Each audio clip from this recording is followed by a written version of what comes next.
Welcome, everybody. Thank you so much for joining us today. Believe it or not, we are on episode 32.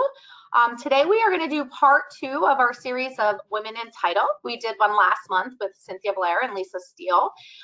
Today, I have Linda Grahovec, a very good friend of mine. Linda is Senior Vice President of National Education and Marketing for FNF. Linda and I, full disclosure, are very good friends outside of work. We talk all the time, see each other all the time, and so we might talk a lot during this episode. And we have also done podcasts and trainings and webinars on the topic we're going to talk about today. So should make for some good topics. Just some real quick housekeeping per usual. We will send a recap. And in the recap will be a download, so you can obviously use this video for anyone in your office or trainings or meetings. We love questions, so there is a question chat box somewhere on your screen. Everyone has different settings, but if you click on that, and we'll try and get through as many as they come in through the webinar. But if you have a question that we are unable to get to, I promise we will reach out to you in the follow-up, and we'll put it out there for everyone to see. So with that, I think we are just going to go ahead and get started because, like I said, usually people have to pull the plug on us because we like to talk a lot. So welcome, Linda. Long time no see. Yeah, long time no see. That is a joke. I was actually at Linda's house yesterday, as she is a phenomenal cook, and she was teaching me how to make some really good stuff. So thank you. You're welcome. Before we get started, I thought it might be nice. I feel like everyone knows you because, you know, I do, but I would love maybe you to give just a little background on how you got in the industry and, you know, got to where you are now. That'd be great. You know, a lot of people say how they kind of like were dropped into this industry or it was by accident. And quite frankly, I always tell people I don't believe in that at all. I feel that we're here for a certain reason, and all those other things that we did along the way have really just helped us to do what we're doing right now, including, you know, maybe making some Italian sauces the night before a podcast, right, or a webinar. But, well, you know, my degree is in business administration and marketing. And I hate to say, but English wasn't even my first language. So school was always really tough for me because even though I was born here, I was raised in Italy and kind of started school not knowing any English at all. So I always felt like school was kind of difficult for me. So I was kind of kept to my own all the time. And when I went to college, I really loved business. Like my parents had a restaurant, of course, because if you're an immigrant from Italy or Greece, of course you're going to open up a restaurant, right? But I learned a lot in that business. I mean, I was the oldest of 2 children. My dad pretty much treated me like a, quote, a boy, wanted me to be tough and, you know, really didn't pull any slack with me when it came to helping him with the restaurant business. I mean, I wasn't just a server. I was literally stocking shelves and carrying cases of beer from trucks. And so my dad made me pretty tough. So when I went into business administration in college, it was like no big deal that I was, you know, in a lot of the classes, the only female in that class. Business law was probably the worst because everybody in that class, supposedly they're going to be going to law school, and it was 99% men. So what are you doing in this class? Right. So I did have a minor in marketing, and there was a few more women in that class, but man, marketing is so much different back then than it is now. So once I got out of college, I did what any other European daughter would do. I just became an educated housewife because I wasn't supposed to go to college to have a career. I was supposed to go to college just to be a smart housewife. So got married, had 3 kids really quick, which is only half of the kids I ended up having. Not the other half. Yeah. But had the first 3 pretty quick. And when my husband and I were thinking about buying our first home, we were pregnant with number 2. We both thought, well, we need to get educated about this. So we both took real estate classes. And mind you, I, at the time, was in retail. I was managing a toy department, actually, which was pretty appropriate at the time. I escaped my parents' restaurant business because it was so brutal on me. But my husband was a son of a small business owner. Obviously, my parents were small business owners. So we thought we need to be educated about housing, right? So we went and took real estate classes. And once I took those real estate classes, I'm like, well, might as well take the state exam. So I did that, passed that, and then I'm like, well, I might as well take the licensing exam. Okay, did that, got that. And then after having the third child, I heard from somebody that, oh, you should go into real estate. You'd be really good. You know, you worked at your parents' restaurant. Seems like you got some pretty good people skills. And don't worry, real estate is easy. You could do it part-time. You could do it on the weekends or in the evenings. And I'm like, okay. Saw an ad in the paper, became a real estate agent. Well, Leslie, I told you this before, but I quickly realized that part-time is full-time and full-time Yep. is lifetime in real estate. But you know, I loved it. And my specialty was first-time home buyers. And I think the reason why that was my specialty is, number one, I loved the newbie. I loved that, you know, brand new married couple, or, you know, someone just getting out of school and wanting their own condo. And I loved educating them about the process, not just getting them to sign that contract, but teaching them why the contract was important, why the certain types of loans were important, what the differences were in, you know, financing and down payments and PMI, what did all that mean? So Right. I quickly became the person in this particular office, which I won't name them because they're still around, and don't want to give them a false plug or anything, but it's, you know, I quickly became the person that did all the first-time home buyer seminars. So those were like my first speaking gigs. You know, Wow. me in front of, you know, a bunch of fledgling homeowners, teaching them the ropes. So I think that's where my passion for education came in, a big passion for real estate in general. I mean, and plus it was one of those tasks that had a beginning and an end. Yep. You started with a customer, you kind of move them along the way in the transaction, then there was an end. So I also quickly realized that I kind of liked projects. I Okay. didn't like laundry, you know, hated laundry because it would never end. But with real estate transactions, to me, they felt like there was a beginning and an end, and pop that champagne afterwards. So I was in real estate for 8 years full time. At the same time, or a little bit overlapping, I started working for a law firm in the south suburbs in Illinois. And one of the attorneys was a city prosecutor. So I got to really understand the ins and outs of real estate, what those contracts really meant, what the laws really meant behind the scenes. And I quickly really enjoyed the closing side, what would come to be called the escrow or the settlement side, because everybody else in the office was more about, you know, legal and typing Right. and probate, right? I like the math. So I used to be able to put together a settlement statement without a calculator. I thought that was intriguing. Loved prorations and all that good stuff, but it was really fun working for a law firm. And for a while there, I even thought, you know, maybe I should go to law school. But I learned very quickly that I loved what I was doing so much that law school was just get in the way, Right. you know? So after working for a real estate company and working for attorneys, we moved out to the country. And, you know, and that made things a little bit more difficult because I wasn't close to downtown. I wasn't close to a metropolis. And I thought, what a great way to, you know, start doing something else. So I thought, well, Right. maybe I'll start my own real estate company. Well, I found out right after we moved that I was pregnant with twins. So that was number 5 and 6. I was just going to interrupt you and be like, for all of you that have lost count, that makes 6 kids. Yeah, yeah. And Eddie, who was in between, number 4, he was the one that ended up going to law school. And I think it was via osmosis that happened.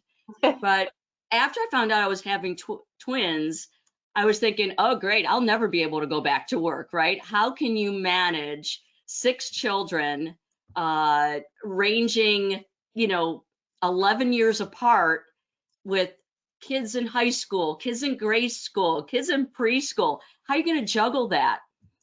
Well, I saw this ad in the paper, and it was Lawyer's Title. Lawyer's Title was looking for a part-time new construction disbursement officer. Now, mind you, I had no idea what the heck a disbursement officer was.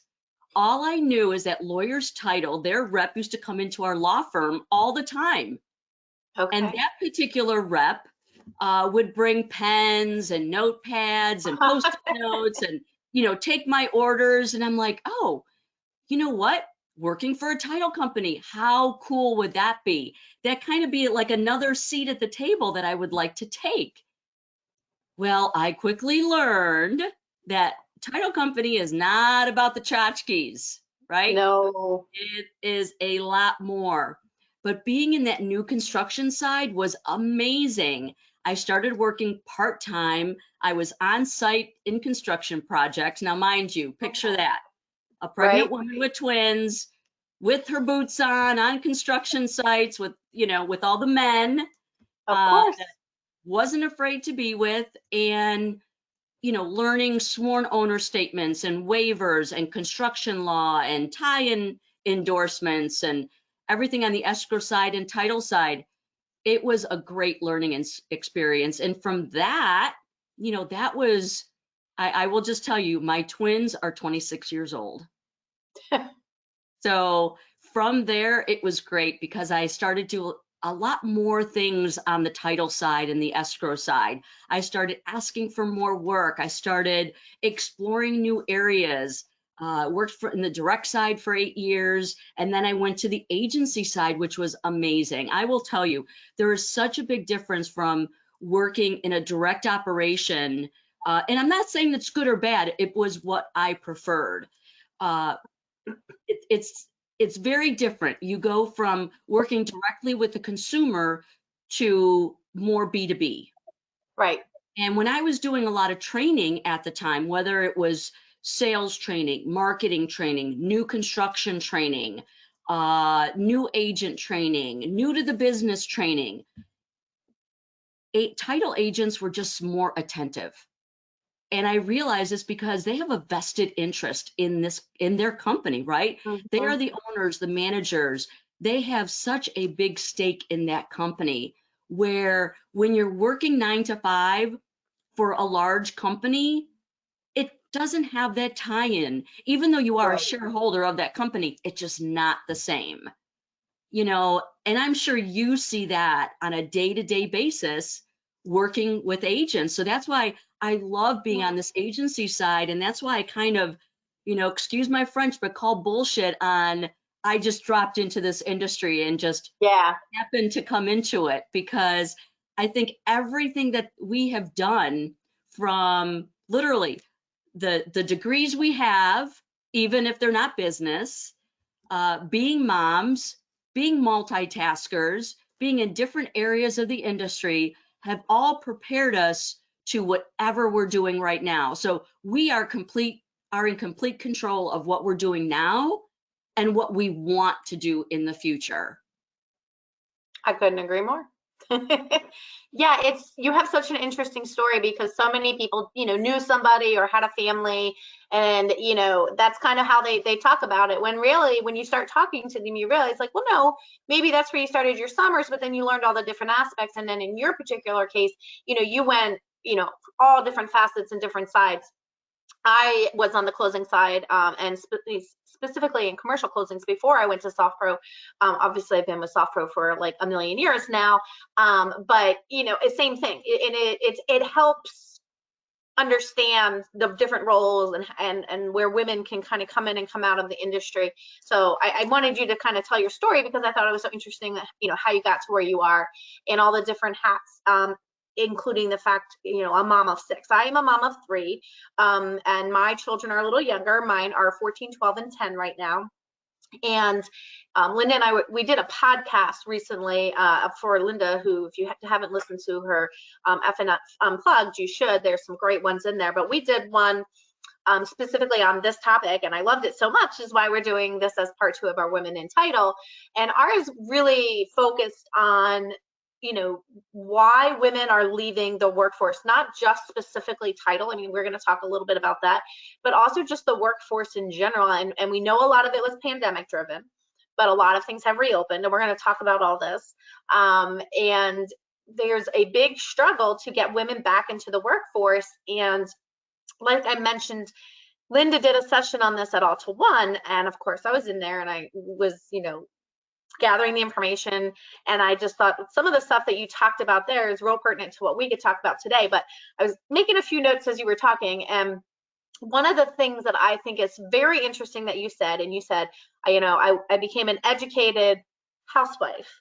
And I always say that to people because I can't tell you, when I was in my, mid to late 20s, even early 30s, people ask me all the time. I was like, oh, why didn't you go why don't you go back and get a master's? Why don't you, and I always used to think, why? Because I'm very happy with my job. I didn't need it for my job at that time, obviously. And I was pregnant at the time one person was asking me, and I thought to myself, why would I saddle myself with this additional debt that's not going to further my career when I know I'm going to have kids as well? Because that was the mentality, right? It was, you were supposed to go to school, get your degree, and if you got a great job, great, but at some point get married and have kids, which I think is very different now than when you, of course, started having kids, and even me. And I think an educated housewife is still a thing, but I think most of those educated housewives in general pre-pandemic were working moms, right? And, I'm going to put the caveat out there too. There is nothing wrong with being a stay-at-home mom. We are talking about women in the workforce, so I don't want to offend anybody, right? So, I just thought that was interesting that you said that, because I've always said that. I've always historically, women are taught to get educated, finish college, and then basically get married, have kids, and then, stay home. So in today's world, there's so many different options between working from home or going to work and childcare options and stuff. I think we have seen a big shift away from that whole educated housewife thing, but it was so interesting you were saying that, because I've said that many times, and people are like, well, that's so interesting. I never really thought about that. So, well, as a business owner, you have to think about that. Yeah. Because we employ 4 to 5 different generations. Okay. Yeah. So, I mean, we have certain people in our company and your company that are traditionalists. They're over a certain age, and you have to understand why they tick. Why do they make the decisions they do? Right. Or why is their mentality a certain way? And myself, as a younger baby boomer, the older baby boomers, this is their mindset. They were work first, family second, right? Yes. And it really depends on how you come into this workplace in order to understand. Because if someone is looking to hire me right now, they're going to have to understand what's going on up here. Of course. And if my mentality is I'm strong and I'm going to ask for what I want, it's going to be different than maybe some other baby boomers that still have the mindset of, okay, thank you that I have a job. Right. Or traditionalists that are loyal. They'll never move after 40 years of being at a job. Yeah. And I mentioned this as part 2, and something that Lisa and Cynthia and I talked about too was they were talking about just, things they've done in their company for, to kind of promote women leadership and stuff like that. But one of the things I mentioned, and I mentioned it at a session in Alta too, was, again, I have 3 girls. I don't know if I mentioned that. They're 14, 12, and 10. And I said, why do we wait till they hit the workforce to try and engage them and teach them how to speak up for what they want and how to be more assertive, just like, their counterparts in the industry? We should be showing them that. We should be bringing them to work. We should be telling them it's okay to ask questions even at school, or not, disrespectfully challenge a teacher, but you can challenge a teacher. You can ask for a meeting. You can email them. And, I think that hopefully that's happening more and more now than it did in the past. But I think we wait too long sometimes to really help facilitate the mindset, like you're saying, of women in the workforce. And to your point, there's a crazy statistics. It's almost like 70% of women will not ask for a raise until they're ready to leave their job, until they're literally giving notice. And when they're asked why, it's because I don't make enough, but they still don't ask for a raise. And most companies will be well, why wouldn't you ask for a raise, or what can we do to keep you? They will wait until they've basically had it. And rather than be confrontational or whatnot and walk in and set up a meeting and say, hey, I think I deserve more money and here's why, they'll go find another job, which that's Right. bananas, right? I mean, a man would just walk right in. And rightfully so. I mean, all of us should, you know your worth. And if the company can pay you and wants to, great. And if they can't, at least you've spoken up. But to your point of the whole mindset, I do see, a lot of that is starting to change in the younger generations. But I mean, a lot of that is because of, the roads that have been paved by people. So I just think we need to look at, with women in the workforce, really teaching our younger girls that you really can, speak up. You're not any less than anyone else in your company.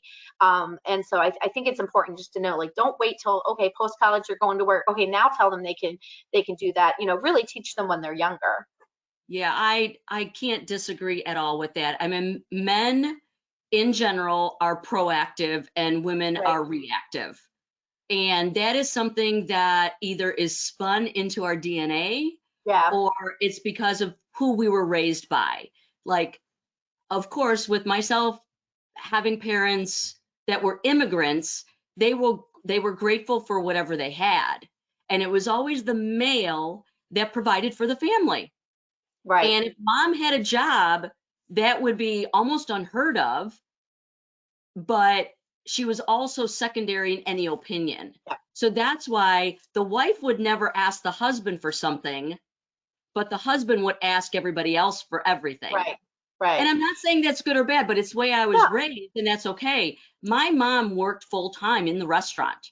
Okay. So I was lucky that I had a mom that did work full time. And the reason being is that my DNA is a work DNA. Right. I was a better mother working part time, at least while my kids were growing up. I agree with you. I think stay-at-home moms are probably the most underrated job in the Champions. world. Right. And that's a choice that they make, which is wonderful. I would have been a bad one. Yeah, a lot of people need that kind of, they need that other piece, right? They need, okay, I'm a mom with my kids all day, which is wonderful.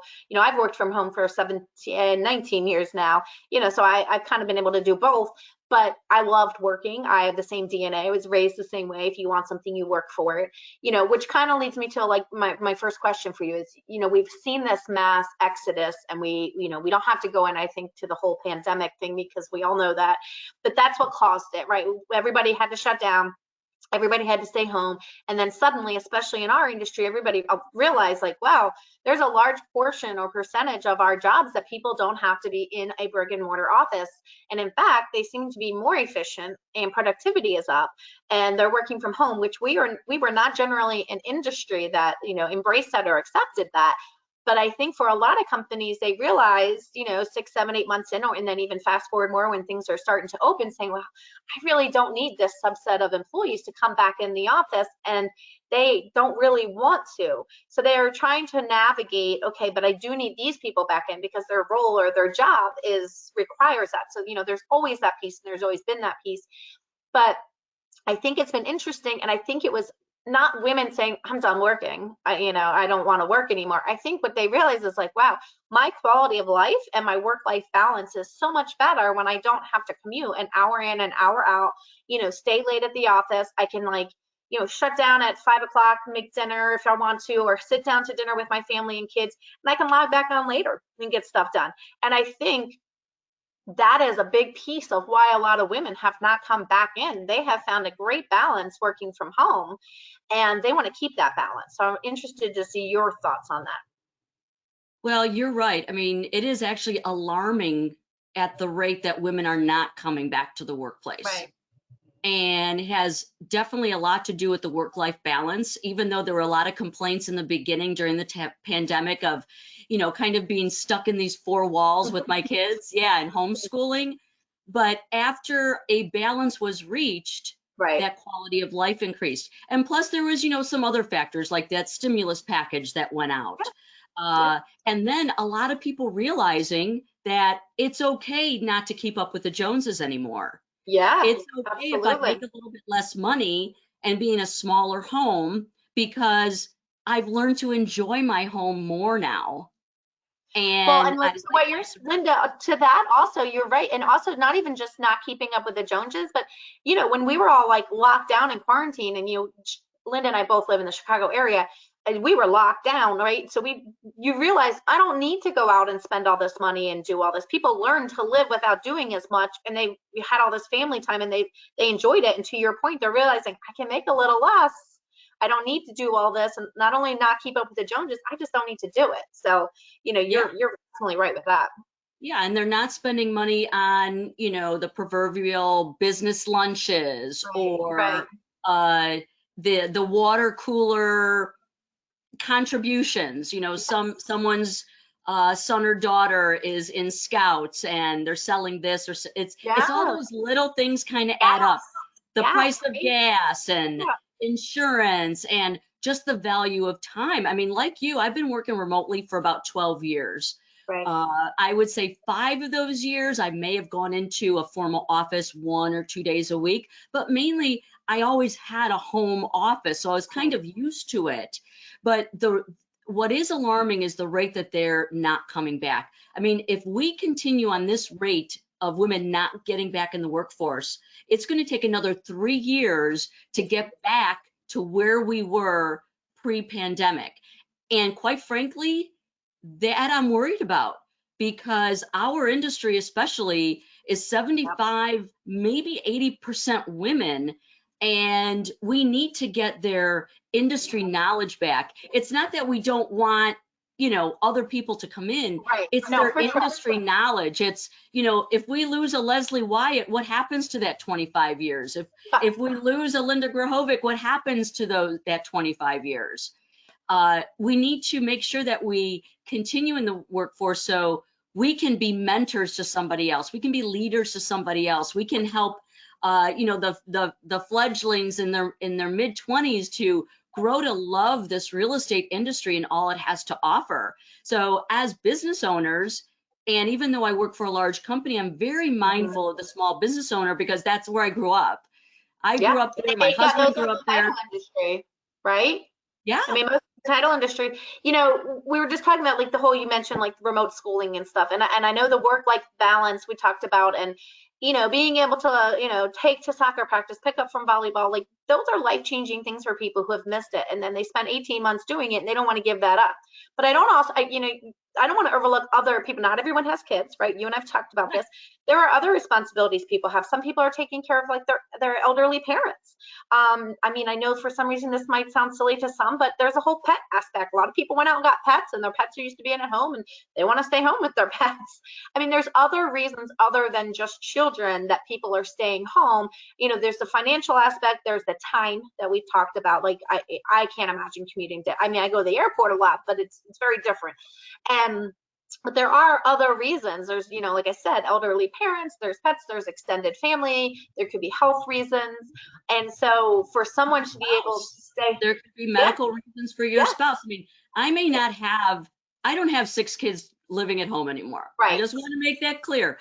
As of last year during the pandemic, I became an empty nester, but that doesn't mean I don't have responsibilities. exactly. I have a husband, I have a house to maintain, and I have grandchildren. I mean, Yeah. And you want to so, spend time. yep, Yeah. So, okay. So we have a lot of reasons why they've left, right? Where they're not coming back. right. What do we do? What are some options or solutions or ways that people in our industry can look at bringing women back? I mean, I know one that you and I've talked about, and everyone's talked about, is the fact that when you offer a remote option or even a hybrid option. And for those of you that know, hybrid would mean like, okay, maybe you come in 2 days a week or 3 days a week, but you can stay home 2 or 3 days a week and work from there, which I think a lot of people probably prefer because they do like that face to face or even just getting out of the house, but not every day. That is obviously, I think, probably one of the biggest options that our industry is going to move towards. And I think that will allow some people to stay. But you mentioned this on our well, another thought, I lost my train of thought, sorry. To that also is when you offer that remote or hybrid option, specifically remote, you also open up the door to a whole world of talent. So you, especially if you're a small company in a small town or a smaller area or a rural area, you are limited in your talent pool, right? Your workforce, because there's just not as many people. So if you are offering a remote option, you now can say, hey, listen, I don't need you to come into the office ever, really, or maybe just once a month or something like that. You now don't need to hire someone locally. So you have now opened up, resource-wise, Pandora's box, right? You can hire someone anywhere.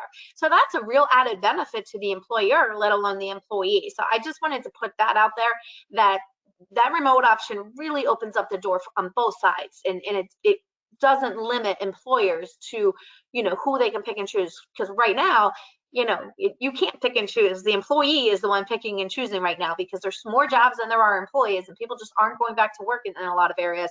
So by opening up that, saying, I don't need you to come in, I can now hire someone in another state, I can hire someone in another county, or anything like that. So, that's probably the most, I think, glaring. But you mentioned something that in our podcast that I would love for you to talk about, and it's the whole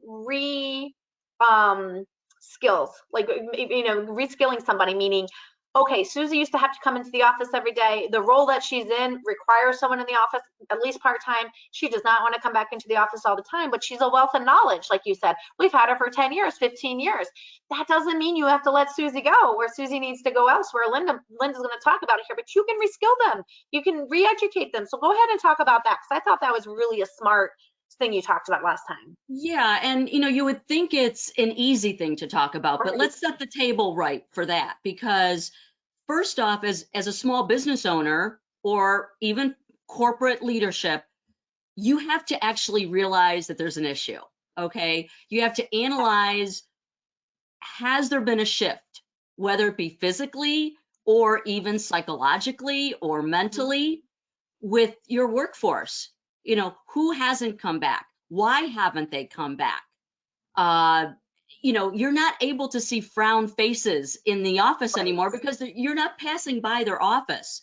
It's a lot easier for an employee who's working remotely to say no, or hide their feelings, or hide their disappointments, because you only might see them once a week now on video. So you kind of have to step back as a business owner, and you have to change your own mindset, because as a business owner, you were so used to seeing who was there on a daily basis, and you trusted what they did because you saw it. Right. Now that people are working remotely, you cannot see it, so you're not sure that you're trusting that they're doing the job. So there has to be a lot of self-actualization and self-realization on the part of a business owner. Once you get over that, then you can start thinking out of the box about, Right. all right, I've got this core group of amazing people. I'm not sure if they're 100% happy. We need more people to come back, or we need new people to come in. How do we do it? So I think reskilling is one of a small little pool of ideas. So if we talk about reskilling, okay, what does that mean? So let's say you've got like a Linda Grahovec, who she's just not used to going in the office anymore. She can, because it's not like she's got a bunch of kids at home. Right. So as an employer, I'm thinking, well, I already have preconceived notions, right? Right. She's an empty nester. Why can't she come in the office? She should be doing closings. Well, that owner never asked me that question. Right. So you have to get to know your employees better than you ever have before. You have to get to know your prospective employees better than you ever had to ask them before. And I don't mean like ask personal questions, but just lifestyle questions. Are you tell me directly, are you the type of person, Leslie, that likes working in an office? Or would you rather work remotely? Because you could also be the type of person that, even though you have kids living at home, you may want to go into an office, because you need that separation. So in order to even get to that point of reskilling, you have to have kind of like, I don't know, maybe you need to re-interview all of your existing employees. It's a funny point. Another good friend of ours, Wayne Stanley, and I did a session at Alta One, and we actually talked about this, and people were kind of like, huh.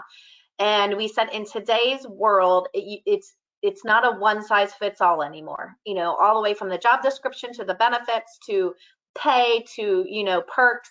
Everybody has different things that are important to them. It's no longer 2 weeks vacation, a paid sick time, and blah, blah, blah. So to Linda, to your point, you know, sitting down with your current staff, especially if you're contemplating bringing people back to the office, or you have people back in the office and they don't think it's fair that half of them get to not work in the office, you know, you're going to run into that too. You really should sit down one-on-one with your staff, and this will go, you know, far in a lot of things within your business, not just figuring out where they need to work, but really retaining employees. You know, so if I talked to Linda here and I thought, hey, Linda's my best closer for the past 20 years, she probably can't wait to get back into the office, and I sit down with you and I start talking to you about, like you said, it doesn't need to be personal things, but just like, where do you see yourself? Are you excited to come back to the office? Linda suddenly says, no, I really like being at home part-time. It's gonna be like, whoa, wait a minute, I don't want to lose her. So individually kind of talking them through, you know, where they are, and not only just, you know, where do they want to work at home or not work at home, but kind of a career path, right? You know, people want to see where they're moving towards, especially younger people. Is it worth it for me to come back in the office if I'm just going to be in this position forever? Whereas if I sit down and start talking to you and Linda says, well, I've really always thought I would try to do this or move to this. Great. Let's, you know, figure out a way for you to get there. So, you know, it's not just about, you know, let's talk to you to see if you want to be hybrid, remote, or in the office.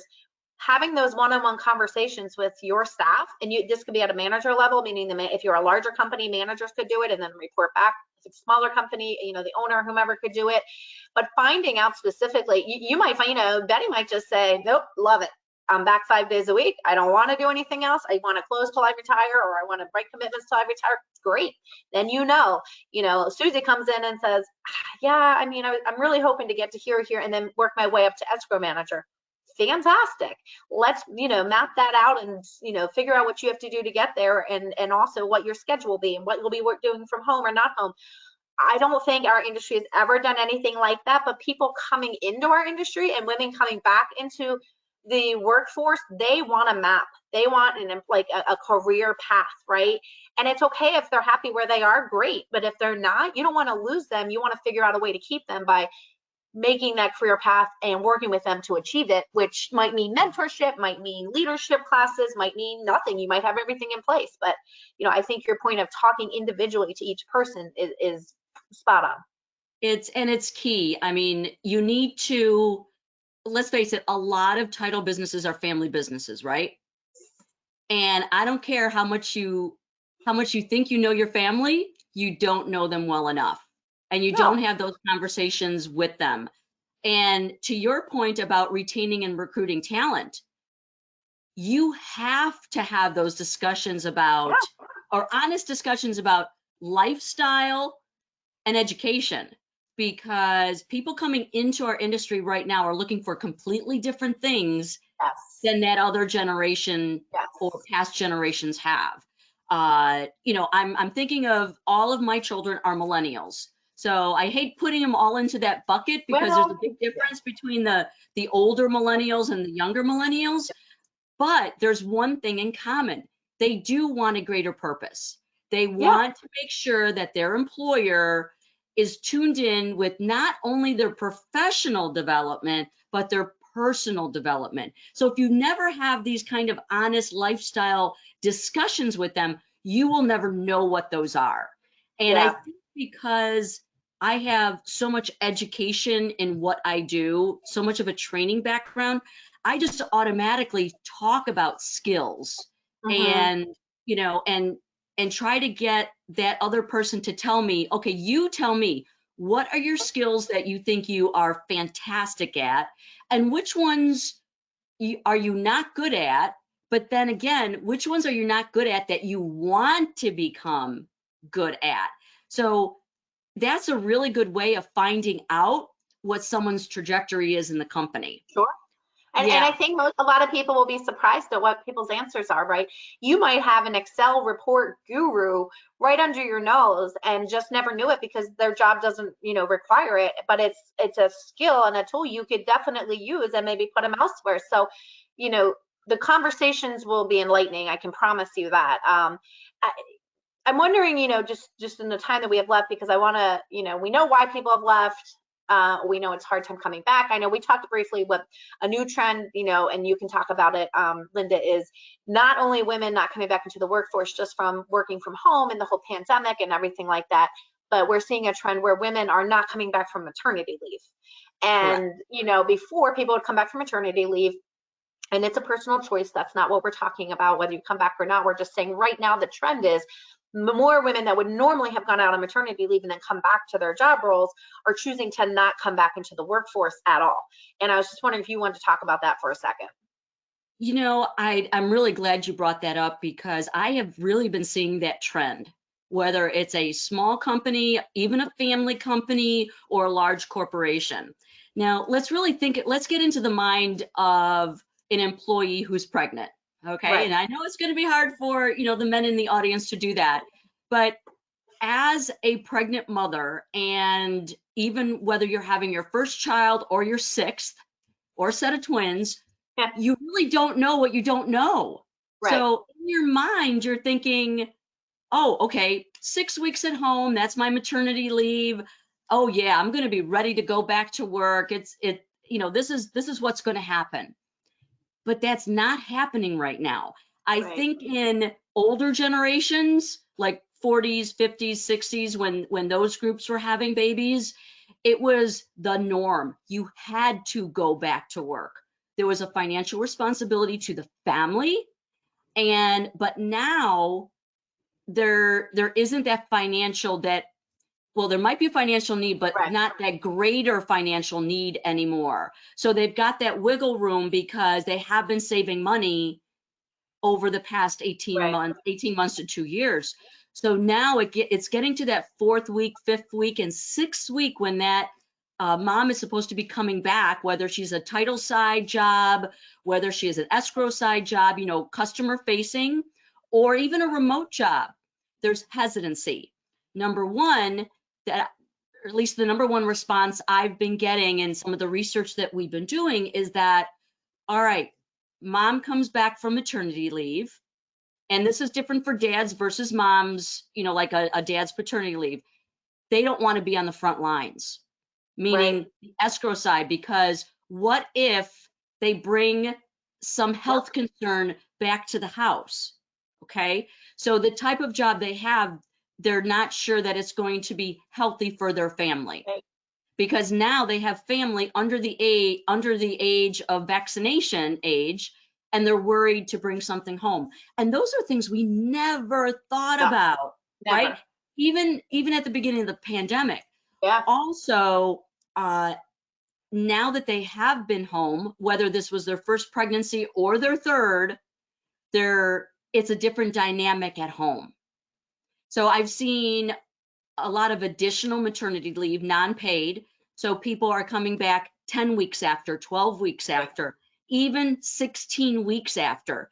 But I will tell you the key to that, if you have honest conversations with yeah, those employees during their pregnancy, and then let's say 6 weeks after having an honest conversation, if you can guarantee that that position is still going to be for them, because right, that's the number one reason women are coming back prematurely is that they're afraid that their position's not going to be available, and they're afraid to ask the question for the same reason why we didn't open our mouths in the right. beginning, because we're reactive, not proactive.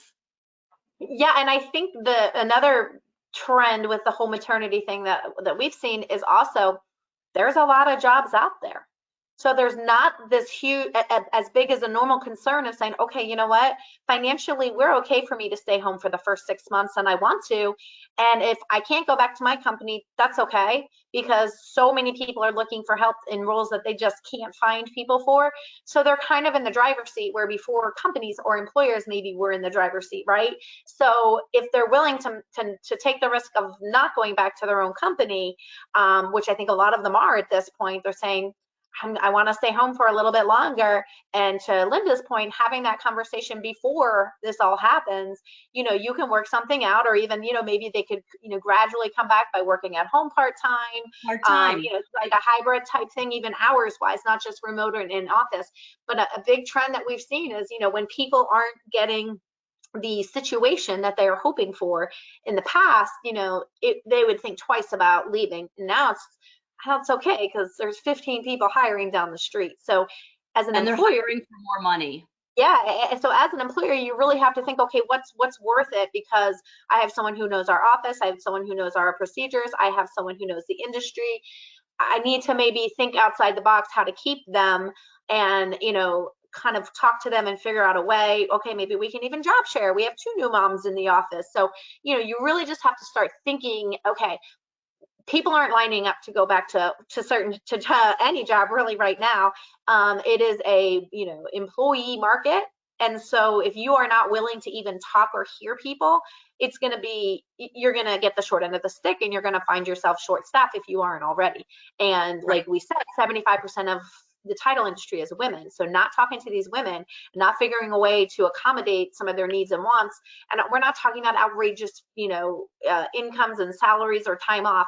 These are just people who have had almost 18 months to 2 years of time with their family, and saying, listen, I'm not willing to give that up. No amount of money is worth it. I can find a part-time job remotely almost anywhere. So as employers, we have to really kind of step back, reevaluate how we've done things in the past. And I think having these one-on-one conversations with your employees is really going to help and change that. Absolutely. I mean, there are a lot of things that you can have conversations about. You don't have to have black or white. No. You can make the job descriptions any shade of gray that you want. Are you going to offer a different sort of leave of absence? Are you going to remove that pandemic gap in someone's resume? Right. Are you going to implement, some sort of diverse sales structure? Because if you're working part-time as a salesperson versus a full-time salesperson, then you're never going to meet those goals, right? So I'm going to lose those accolades of being, top star, top salesperson. And mentally, that can weigh on a salespeople, because salespeople inherently want to be winners. They want to be at the top of their game. Yeah. So there might be different compensation packages that you have to offer. And to your point, maybe scale that return to work program little by little. We're going to start out at, 2 days a week. Then when you're ready, 3 days a week. Then when you're ready, 4 days a week. And like you also said, you have to think out of the box for, how much is this going to cost me? It typically costs me a good 6 months worth of salary to get a brand new employee, even up to a 50% capacity on a particular job. So is it worth investing? How about just investing in the technology to make that person remote? I mean, when this whole thing started, we had to think out of the box technology wise, right? Absolutely. We were ordering cameras, we were ordering microphones, we were ordering different kind of desks and backgrounds, but we literally made it work within a few business days. Why can't we do that and think about that for our employees? Yeah, and I'll add to that too. And I know this is crazy for the title industry, but not everybody needs to work 9 to 5. Not everybody needs to be accessible. I mean, depending on your job and your role, that may be different, but especially talking about like the new moms, or even people who have, elderly parents or a sick spouse to take care of, or, children, my kids' age. Not having to work a strict 9 to 5 schedule enables them to still do their job, probably do it better, to be honest with you. People tend to flourish and overproduce when they're giving more freedoms and less structure. And so you know, if I don't really care if Linda, like, I just want her to know she's going to work 8 hours. I don't care if she works 9 to 5, if she works from 9 to 12 and then goes to something with her kids for 2 hours and comes back and works at night. If she has the type of job that's based on, you know, commitments or searches or things that I don't really need to talk to her throughout the day, or maybe I just know, hey, for these 3 hours of the day, we can get in touch with Linda. The rest of the time we can't. As long as she's doing her job and is producing, why do we care? And I think that's a really hard mentality. You talked about it before about trusting people, but if you don't, you're going to lose employees, because there's a lot of younger business owners or bosses out there who have that mindset already, and they have businesses that are flourishing because of it. And guess what? People don't want to lose those jobs. People say, hey, this is great. I'm working 50 hours a week, but it's on my own schedule. I don't care. Before I was working 40 hours, but I was commuting an hour in, an hour out. So add those in. And I had no time with my family and kids. I couldn't go to, you know, a dance. I mean, I'll give you an example. Yesterday, Linda knows this. I mean, I was off yesterday, so it doesn't really count, but yesterday morning, my youngest was doing a little dance performance at school. It was at 8:50. And, you know, I live here in the city, so I just walked over to her school. But my company would never care. They're like, okay, go to your, you know, her dance performance. I came back home, logged in, you know, so that type of flexibility, not even just changing everything, but changing the mindset and structure of the day. Right. I think And an certain employer roles, has to kind of yes, go through that mental exercise though too. They have to look yes, at, okay, here's all the jobs in the company. All right. So which jobs can have what yes, flexibility? Okay. yes, And then, you know, with their leadership hat or their ownership hat, they recreate job descriptions for those, of course, yes, recreate goals and strategies for each one of those, and accountability for each one of those, irrelevant of time frame. But yep. then you have to go one step ahead and think about, okay, how does my employee handbook reflect that Of now? course, it's a whole Right? onboarding. You know, you Yep. got to change your whole process and onboarding. And you know, I think this is key, and I assume you'll probably agree with me too. Is you have to give your employees the permission to have those days. Meaning, you can't just say, "Oh, it's okay if you have a flexible work day." That's gray. They're not going to come to you and say, hey, I really love spending, you know, from 2, my kids get home at 3, and then we, you know, hang out when then I have dinner, and I they go to bed at 7 because they're young, and I want to go from 9 to 11, those extra 2 hours. They're never going to do that as part of a flexible day unless you as a business owner want to come out and say, listen, we don't, as long as we can get a hold of you like this time frame every day, or you're responsive, you know, we can text you or call you. You have to give them permission to kind of rearrange their days, but make sure they get all of the work done. Does that make sense? Like, they're not Oh going to yeah. act. They, you know, and a flexible work schedule, people aren't thinking they can work from 8 to 11 at night, right? And that Right. really might work great You're for being some. proactive. You're being Right. So, proactive yes, instead yes, of reactive and scolding them yes.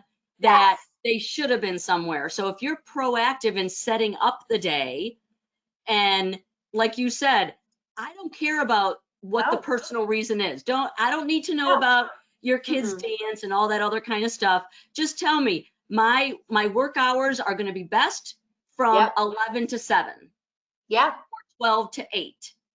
And if you're an escrow closer and you have to be out in the field, that's a different story. It's You know, different. I that's mean, where the it's very employer, role based. All of right, this is role based. Everyone, you know, is that. And also, in some instances, I don't even care if you have the same schedule every day. If you're getting your job done, especially if it's project based, or I can say, hey, she's done, you know, the same amount of commitments as everyone else that's working 9 to 5 or even more. I don't really care as long as you're getting your work done and you're putting the hours. Then, you know, and if you do care, that's fine. You can create a schedule. But some people's, you know, are maybe they have a spouse who has a job that schedule changes, so they want to be able to. I mean, that is huge. Offering those type of benefits is crazy. Like, people, that's what people need now, because the work environment has changed so much. You know, Linda, you and I've talked about this, but our industry is not one to really, you know, embrace change or be a front runner of change. We really, deal, really, I know, right? We deal with it, and we deal with it well. And the last 18 months in a crazy real estate market with everybody closing shows that we have that ability. We have the ability, when pushed, to say, okay, this is what we have to do. We got to go stand out front and do drive-by closings. We have to do this. We have to do this. So we know we can do it. So why not be proactive and try and get these women back in the workforce by offering different types of work structures, different types of benefits, different types of options, different types of skills and positions, and having open conversations. My opinion is that would be like life-changing for a lot of these women who are contemplating trying to figure out what to do. Well, and the thing is, you have to think about your own personal persona too. We've talked a lot about the job, and, we talked a little bit about reskilling. If I'm not good at, Word, or I want to get better at Excel, or I want to get better at other soft skills or even hard skills, I want my employer to embrace that and give me the time to do that, or maybe even pay for those classes. Yeah. But as a person, I need to be confident, right? Because there's no way I could get any of this done, or even talk to my boss, or even talk to a new employer, if I wasn't confident in myself, my skills, and my contribution. So that's kind of like my number one thing is to empower women and men and newbies in the industry to be confident of what you can contribute. Also, you don't want to feel like you're going this alone. Now, I mean, you and I are friends, but we're friends because it started because of work. We don't work for the same company, but we kind of were each other's confidant when we were going through, maybe not the best times during the real estate industry, right? Yeah. And we're able to kind of play off of each other, or I can go to you and not my boss or not my coworker and say, all right, if you had this situation, Leslie, what would you do? So you need somebody like that you don't feel like you're going it alone. Also, you gotta make sure you sell those skills. Like, I may not be a wizard at advanced Excel, but I am still damn good when it comes to organizing things. So I may not have the technology behind it, meaning advanced skill, Excel, where I could do graphs and, pie charts, but I could do a mean spreadsheet and organize an event better than anybody else, right? This is true. I've been to many of them. And then, just maybe the simple thing of updating your resume. Now, this is whether you're looking for something new or just for your own personal, mindset, understanding what your skills are. There is no better exercise than updating your resume, because I mean, how many times do we scratch our head and say, gee, I did do that. Wow, I did learn that new technology kind of on the fly, or wow, I kind of forgot that I was able to do X, Y, or Z. It's because we don't write those things down. We just do them. Right. And I guess, for me, last but not least, this is kind of the mom in me, or maybe just the way I am. You have to be prepared. You have to be prepared in whatever you do, whether it be talking to somebody, doing a certain task. You want to always jump in with both feet, not hesitant, one toe at a time. Be prepared, go for it. And you can't do that without the other 4 things I told you, especially that confidence. Yeah, and I mean, I'll close with agreeing with everything you just said, and specifically sitting down and looking at your resume, whether you are, you're looking to switch jobs or not. It's exercise everybody should be doing. You will be stunned over the past 18 months, things that you have mastered that are nowhere on your resume, right? So, or even the years previous too. I mean, skills that you maybe would never have to list before, now you can list, and those type of things. It empowers you, even if you're not looking to switch jobs. Just physically, like seeing that, tangible item in front of you, that paper, saying, wow, I think I should go talk to my boss. I think I should go talk to my employer and see what we can do with this. And being prepared, right? I'm now prepared. Right. I know what my worth is, and now I can go in and I can say, hey, listen, this, I updated my resume not because I want a different job, but because I wanted to see what kind of skill sets I've learned over the years, and I kind of want to talk about what we can do with these and how I can utilize them more. So exactly. And I mean, how cool would that be to give it to your existing employer, right? To say, you know what, I really got into social media. Yeah. In the past couple years, I would, raise your hand, say, hey, I'm going to help with that. Yeah, or for sure. Do something different, even if it's not super work related. That's okay. I want to help with the company Christmas party, or I want to help with figuring out gifts during the holidays for our customers, just little things like that, that your employer has no idea that would be like a fun thing for you to do to supplement maybe those mundane tasks that you have to do on your job. Also, the skills you've learned might put you in a position to share with others. So now you can go to your employer and say, hey, I've really mastered this. I noticed some of our team, I feel like our team could, really benefit from this. I'd love to put together a little training session. I mean, your employers will love that. Plus you're sharing it. If you get that face-to-face or even via Zoom, whatever, but you're just more confident and you're putting yourself out there in your skills. And as employers, they're going to notice and you can have those conversations. So. Right. All right, And even with the skills you don't have, right? Yeah, say, I'm for great sure. at this, but I'd really like to learn, I don't know, Adobe Creative Suite. So Sure. I want to be better at my, being able to market to my customers. Yeah, Hopefully. and utilize the people in your company, right? Like if you Right. know somebody in your company is a whiz at something, you really do say, hey, I was wondering if I could set up a session with so-and-so, or if she or he could do a presentation for my team because they're really great at it and we always go to them. We'd love to learn it. I mean, just kind of putting yourself out there, like Linda has said many times, really is going to be what you need. Yeah, so. Well, as I mentioned, Linda and I could talk for hours. So we appreciate everybody joining us. I'm going to see if my, yeah, of course it's not going to go. Hang on, Alan. Hang on. I'm going to get this. There we go. Okay. I promised I would end with this. We have actually just opened. No, today we're just doing the SoftPro user group for 2020 is going to be live and in person. Yay! Right now we have opened up registrations, so please go ahead to softprocorp.com and you can see all the details and see if it's something that hopefully you would like to attend. It is at the La Cantera Resort and Spa, which is absolutely gorgeous out in San Antonio, Texas in April of 2022. Like I said, it is going to be in person and we are so excited to see our customers' faces again. We are going to have amazing content, amazing presenters, a lot of learning and a lot of fun. So if you have any questions whatsoever, please reach out. Feel free to email me. You can email anyone at SoftPro. We all have the information, or you can visit our website and we are hoping that you can join us. So with that, I am going to say goodbye. I'm going to thank Linda. I really appreciate it. I can't believe I got to see her face 2 days in a row. That's a record recently, right? So thank you so much for all your information and all of your insight and your knowledge. And just a reminder to everyone, we will send a follow-up. We will send a link. And again, if you have any questions regarding the user group, please just reach out and we will get you whatever you need. So everyone have a great week. This is actually our last Saved You a Seat webinar for the year. We didn't think really to do one over the holidays, give everyone a break. So we will see you in January. So everyone have a great December, a great holiday, and we will see you next year. Thank you, Leslie.